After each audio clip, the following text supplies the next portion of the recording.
So thank you very much indeed. And as College Archivist, I'll answer your question afterwards, maybe in the reception.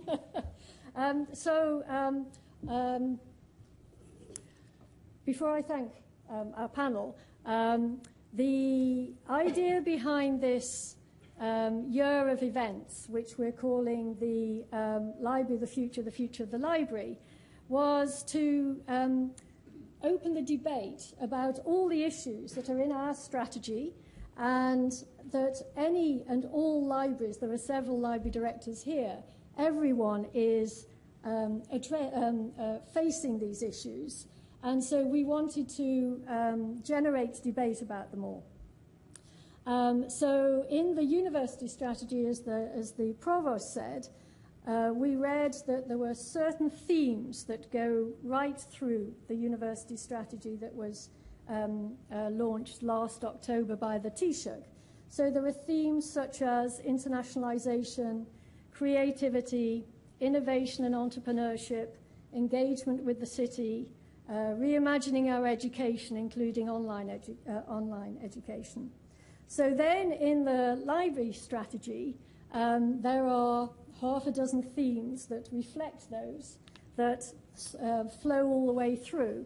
And you've heard them. They're around the digital shift, the social shift, changes in research, teaching and learning, how can we catalyze research, and so on. And so what we've done is we've put together a program of events that are raising all these issues because they're pertinent to any and every university and library. So just to recap, this is in the strategy, the library strategy, but the library, there it is, right in the center of the university. And I think why this reflects the centrality and the universality of the library being at the heart of the university, but as we've heard from the three very different presentations by the three faculty deans, it's different for all the different faculties. And in terms of engagement with the city, there is the library right in the center of the university, and then it's at a crossroads. So there on the over to the left-hand side is Silicon Docks, which is the Knowledge Quarter. Then over on the right-hand side, there is the Cultural Quarter, where all the memory organisations, such as the National Library and then the National Gallery and so on. And also, the library at Trinity is the anchoring point of this construct of the Dub line, winding its way up through Dublin to the number one tourist attraction in Dublin, which is the Guinness distillery. And there it winds past all the other libraries. I would say that Dublin is very much a city of libraries. There's Marsh's Library, there's Chester Beatty Library, there's the National Library, there's the Trinity College Dublin Library. And we welcome 750,000 visitors to the Book of Kells and the Long Room, which is probably more than any other university library in the world welcomes. So that's the centrality of the library. What we've got for the after today, for the rest of this term, our next event is on the 20th of October, when we're delighted that Sir Geoffrey Crossock, who is also the chairman of the board of the Trinity Long Room Hub, he wrote a very thoughtful report for HEFCE, the Higher Education Funding Council, about monographs.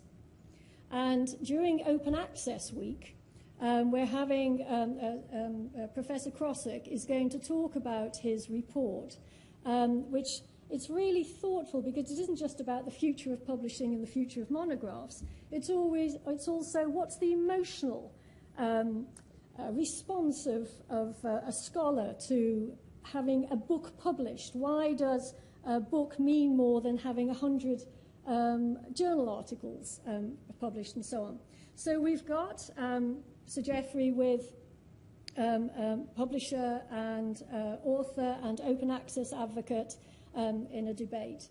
Then we have 2 events in November around the decade of commemoration.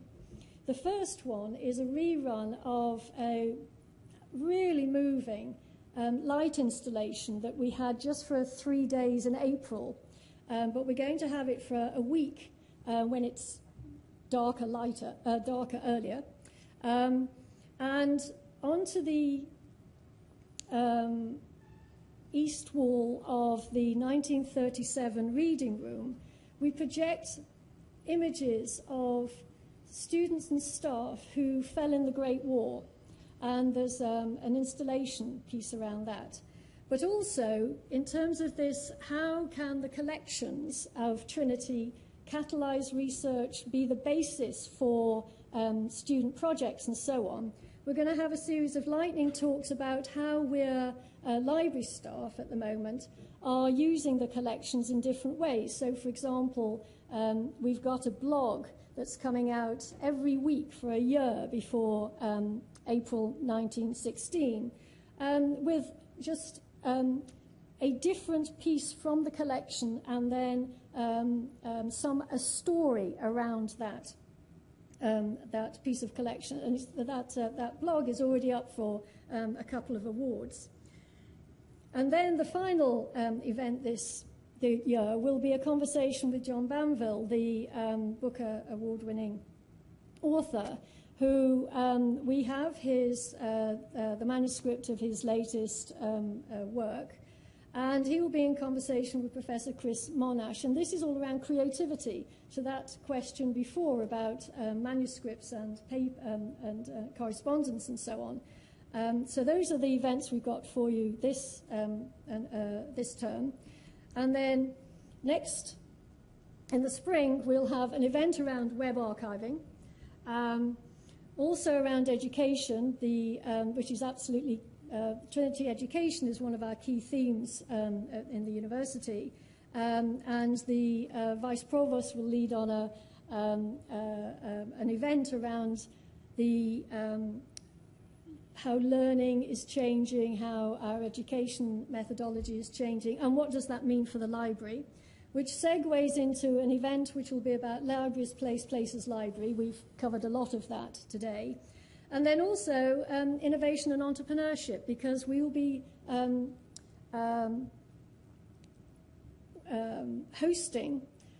housing the new Blackstone Entrepreneurship launch pad in the library, in the entrance of the new Berkeley Library. And so when we have the inaugural events around that in the new year, there will be events around innovation and entrepreneurship. So that's our program. We're also, which is, everyone has got. We welcome your engagement with that. There will be other events. We'll be opportunistic about it. Plus also, if you have other things that you want to partner with us on. But otherwise, all it leaves me to do is to really seriously thank John Bowman. I've got my authors mixed up now. John Bowman. John, thank you so much for being so engaged and for moderating our debate. I'd really like to thank the Provost for answering the exam question, what sort of university with what sort of library. I'm absolutely thrilled by the deans, who I think really took to heart their exam question of what's happening in your faculty that is having an impact on the library. I'd especially like to thank my fabulous staff who you have all been paying tribute to, but those who've helped with this evening. And finally, I'd like to thank you, and please thank yourselves for being such a good audience. And we have a reception afterwards. So thank you very much indeed.